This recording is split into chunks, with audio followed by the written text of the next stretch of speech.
खबर पल में क्या हो गया, चूक कैसे हुई। आज के हो, शहीदों के लिए हो, प्रेरणादायक हो, कोई ऐसा वक्तव्य न हो जो हमारे लिए किसी मुसीबत में हमको डालने को।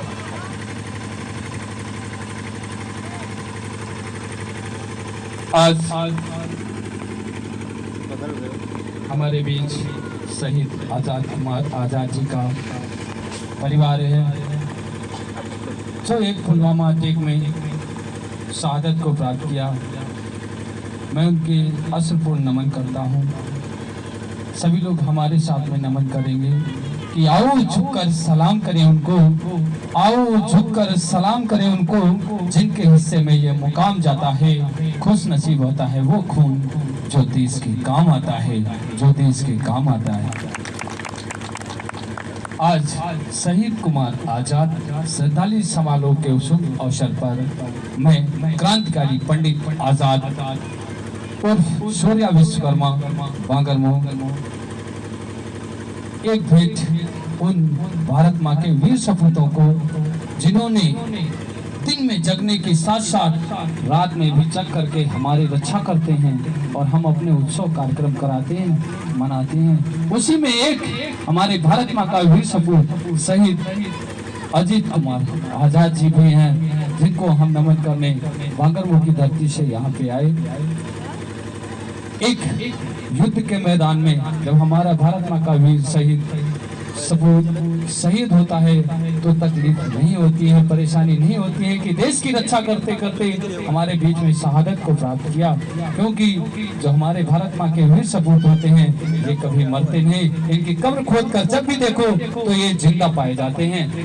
एक युद्ध के मैदान में जब भारत माँ का वीर सपूत युद्ध छिड़ जाता है, उसे गोली लग जाती है, जिसे लगता है कि अब वो शहीद हो जाएगा, वीर गति को प्राप्त करेगा, तब क्या कहते हैं मेरे अजीत कुमार आजाद भाई साहब ने भी कहा था इसको कि हम इस देश के बेटे हैं, इस देश के बेटे हैं, इस देश पर जान लुटा देंगे। अरे गद्दार क्या मिटाएंगे हमको, हम गद्दारों को मिटा देंगे, हम गद्दारों को मिटाएंगे,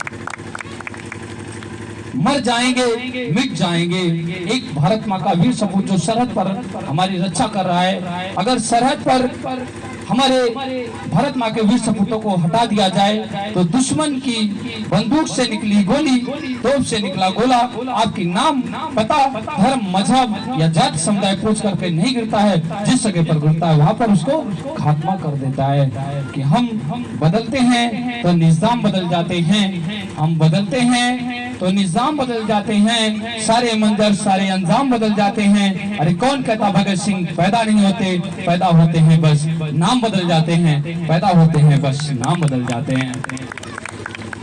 अजीत कुमार आजाद जी का सौभाग्यवश हम लोगों को 14 फरवरी को हमारे पूरे देश में कुछ नवयुवा पीढ़ी अंग्रेजों के द्वारा आज कुछ और ही मनाती थी, लेकिन ये हमारे शहीदों का अश्रुपूर्ण और काला दिन का उत्सव होता है, जिसमें हमारे शहीद अजीत सिंह आजाद की श्रद्धांजलि अर्पित हुई।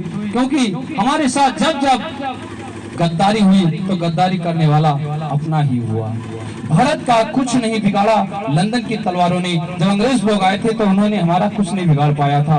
भारत का कुछ नहीं बिगाड़ा लंदन की तलवारों ने, भारत को बर्बाद किया है भारत के गद्दारों ने। अगर भारत का गद्दार ना होता तो हमारे अजीत सिंह आजाद हमारे बीच में होते। अफसोस है, मेरी आंखों से आंसू बंद होते हैं कि ये गद्दारी इस तरह की काम नहीं होती है। जो देश के सरहद, जो देश के रक्षक हैं, जिनकी वजह से हम चल रहे हैं, हमारी राजनीति, हमारे नेता चलते हैं, और उन नेताओं की वजह से हमारे देश के भारत माँ के वीर सपूत को श्रद्धांजलि अर्पित करती है। कितना अफसोस होता है मुझे, कैसे नेता वो लोग थे जो रास्ते में जा रहे हैं और हर जगह पे चेकिंग हो रही है, फिर भी विस्फोट कर दिया आतंकवादियों ने।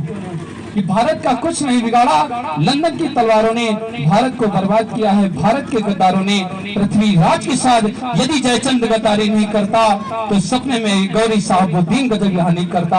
सोमनाथ पर यदि पुजारी दिखलाता कायरताना, सोमनाथ पर यदि पुजारी दिखलाता कायरताना, गजनी का महमूद खजाना यहाँ से भरता ना। अरे ईसाइयों की वारदात पढ़ाई बेहुदे प्रचारों ने, ईसाइयों की वारदात पढ़ाई बेहुदे प्रचारों ने, भारत को बर्बाद किया है भारत के गद्दारों ने, भारत को बर्बाद किया है भारत के गद्दारों ने।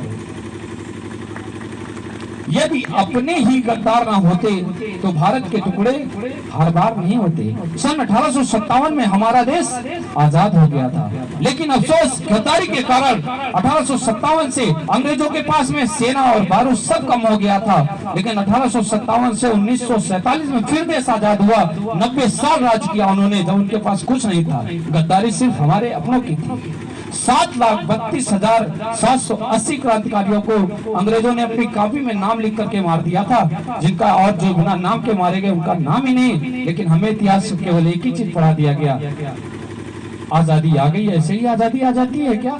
आजादी लेने के लिए हमारी भारत माँ के वीर सपूतों को बलिदानी देनी पड़ती है। अपने शरीर को, अपनी आत्मा को, अपने जीवन को अर्पण करना पड़ता है। पूछिए उस माँ को जिस घर का लाल हंसता खेलता और चिराग से चलता है, और एक दिन वो उनके घर की रोशनी दुखियों में बदल जाती है जो खुशियों में थी।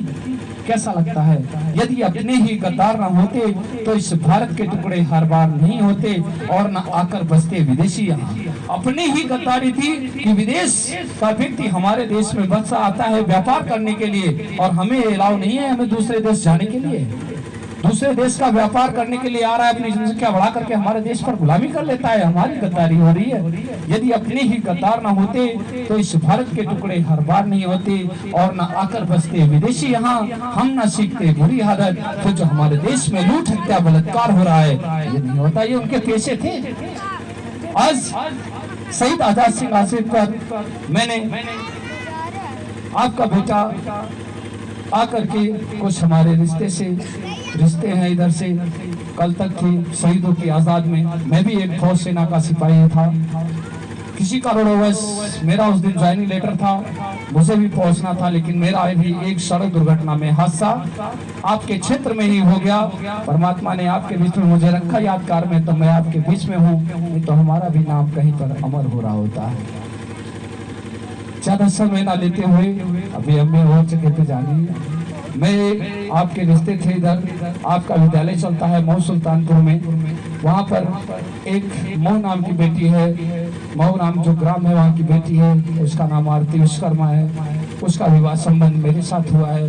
मुझे उसके थ्रू से बहुत जानकारी मिली, तो मैं बिना बताए हुए आपके क्षेत्र में आया। जय हिंद, जय भारत।